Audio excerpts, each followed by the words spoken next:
Oke, kalau kamu nggak bisa maafin orang lain, kesimpulannya kamu nggak bisa maafin diri kamu sendiri. Oke, ini formulanya. Mau kamu percaya atau nggak percaya, kita tuh berasal dari energi yang sama. Ada istilahnya all is one, one is all. Kita semua berasal dari sumber yang sama.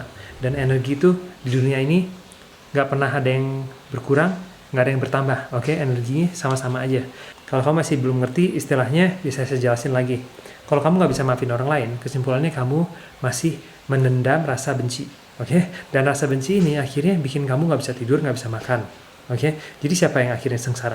Kamu sendiri. Dan semakin cepat kamu bisa maafin orang tersebut, kamu semakin cepat juga kamu bisa tidur lebih nyenyak, makan lebih enak, oke, hidup lebih ringan, lebih nggak stres. Dan berikutnya, Tuhan itu adalah Maha Penyayang, Maha Pengasih, Maha Pemaaf. Oke, Tuhan sendiri pengen kita untuk memaafkan orang lain. Oke, Tuhan nggak pengen kita menjadi sakit-sakitan dengan ngerasa benci buat orang lain, tiap hari makan gak enak, tidur gak enak. Oke, Tuhan pengen kita untuk bisa relax, bisa tenang setiap harinya, bisa menikmati hidup. Oke, ini nggak benar kalau ada orang bilang, oh Tuhan pengen kita sengsara di dunia ini. Itu nggak benar, karena Tuhan adalah Maha Penyayang, Maha Pengasih, dan juga Maha Pemaaf, dan semua maha segala macam yang positif. Oke, berikutnya banyak orang bilang, oh saya udah maafin. Tapi sebenarnya mereka belum maafin. Kenapa? Karena masih kepikiran. Selalu kepikiran, aduh saya masih benci sama orang ini, walaupun saya udah maafin.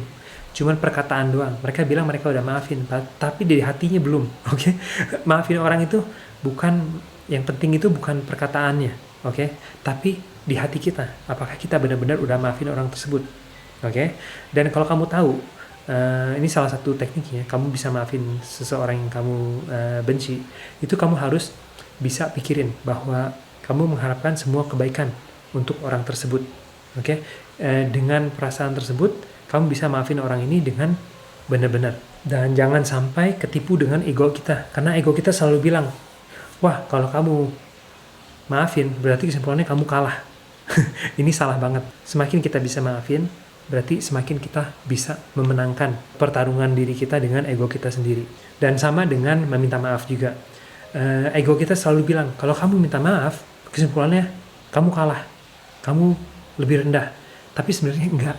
Orang yang bisa minta maaf itu adalah orang yang bisa memenangkan pertarungan dengan ego mereka sendiri. Dan akhirnya mereka bisa merasa hatinya bisa bahagia lagi. Jadi jangan salah, semakin kamu nggak bisa maafin orang lain, semakin kamu terkendali oleh ego kamu. Ego ini bisa dibilang juga iblis atau setan. Oke?